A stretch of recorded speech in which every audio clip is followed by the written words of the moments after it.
Hello friends, Vitaly here, and you're on the channel about business in Poland. I've been living here for 9 years and enjoying amazing stories regarding what laws Poland has come up with and how little we know about them. Therefore, in this video, you'll find a selection of fines you didn't know about. I'll give you my top picks of things I didn't know, and neither did my acquaintances. And we got into trouble because of it. And I urge you to share in the comments with our community, because we are building a community and there are those among us who didn't know.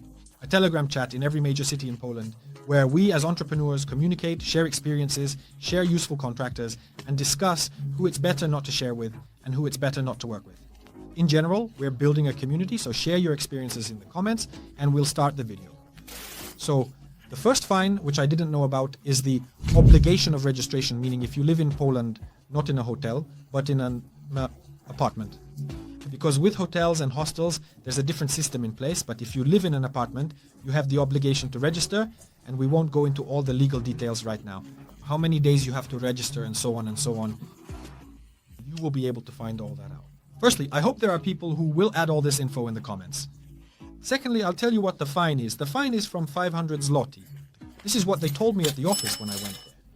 They didn't want to register me because they said that in your contract it doesn't state that it's a contract from the employer. I said, so I don't need to register. They said, no, you need to redo the contract and register. I asked, what if I don't register? They said, a fine from 500 zloty and further consequences. Here, I give it to you. It's scary, very scary. We don't know what it is. If we knew what it was, we wouldn't know what it is. Mistake number 2. I even said, it's not just one fine. There are many fines related to the car.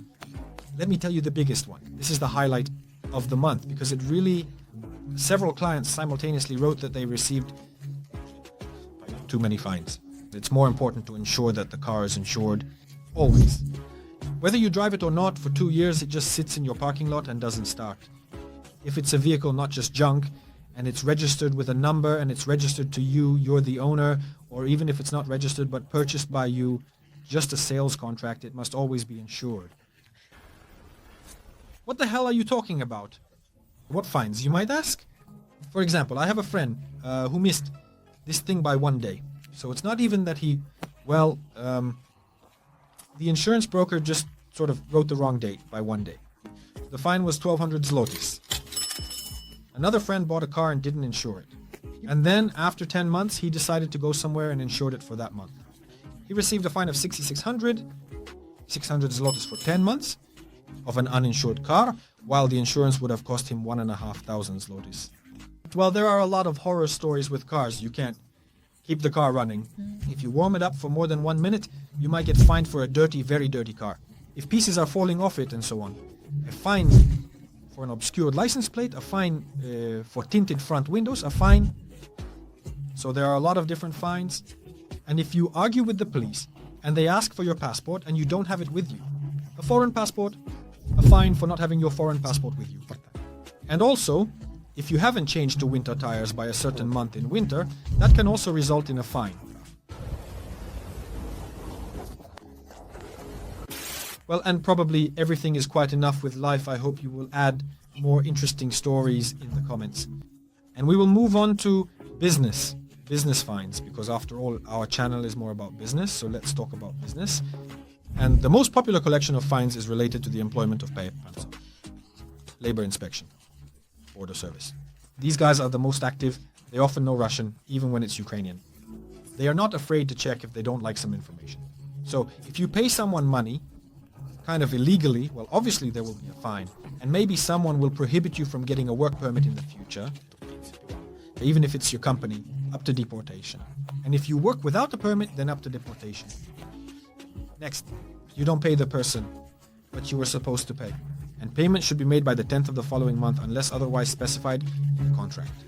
This could also result in a fine for you as an employer.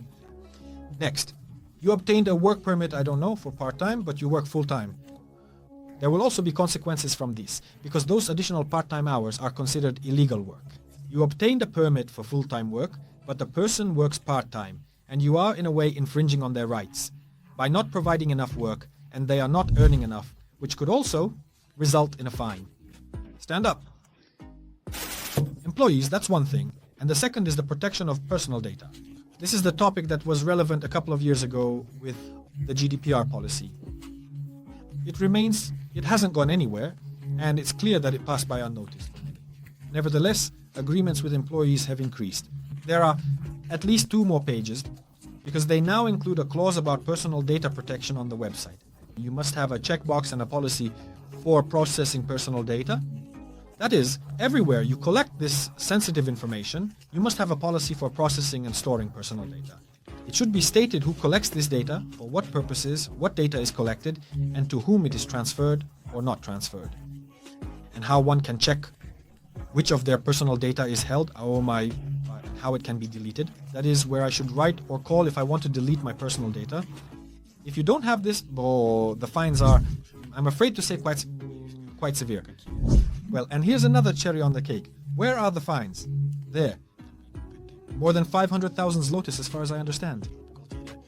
This is if you registered a company and did not fulfill a number of conditions that need to be met after registration, and you, as a subscriber to our channel, and if you're not yet a subscriber, it's worth becoming one. Please subscribe to our channel and support us with a like and a comment. For example, the list of beneficiaries. Yes, if you don't, after registering the company, you didn't enter the data into the list of beneficiaries, and you need to do this, mind you, within 7 days. After registration, there is also a fine. I didn't understand at all. Well, very interesting. Well, I just read about the fine. I thought it was 500,000 zlotys. I lied to you. Up to 1 million zlotys fine for a simple thing, failure to enter or update data in the list of beneficiaries. A simple thing. Takes 5 minutes. Fine. Up to 1 million zlotys. Congratulations. That's why we give our clients a table like this after registering a company with what needs to be done after the company's registration. We warn about the beneficiary list 3 times. We write to them in text, include it in the checklist, and even record a video on this topic to discuss those, let's say, critically important things that must be done after registration. Because registering a company is just the beginning of business activity. There are still many processes and tasks that need to be addressed. And if you're interested in what exactly, please contact us for a consultation or registration. We will gladly assist you and reduce your risks. Friends, that's all for today. I hope this video was useful for you, maybe even scary, or perhaps funny. In any case, thank you for watching this video. Subscribe to our channel. See you in the next episodes.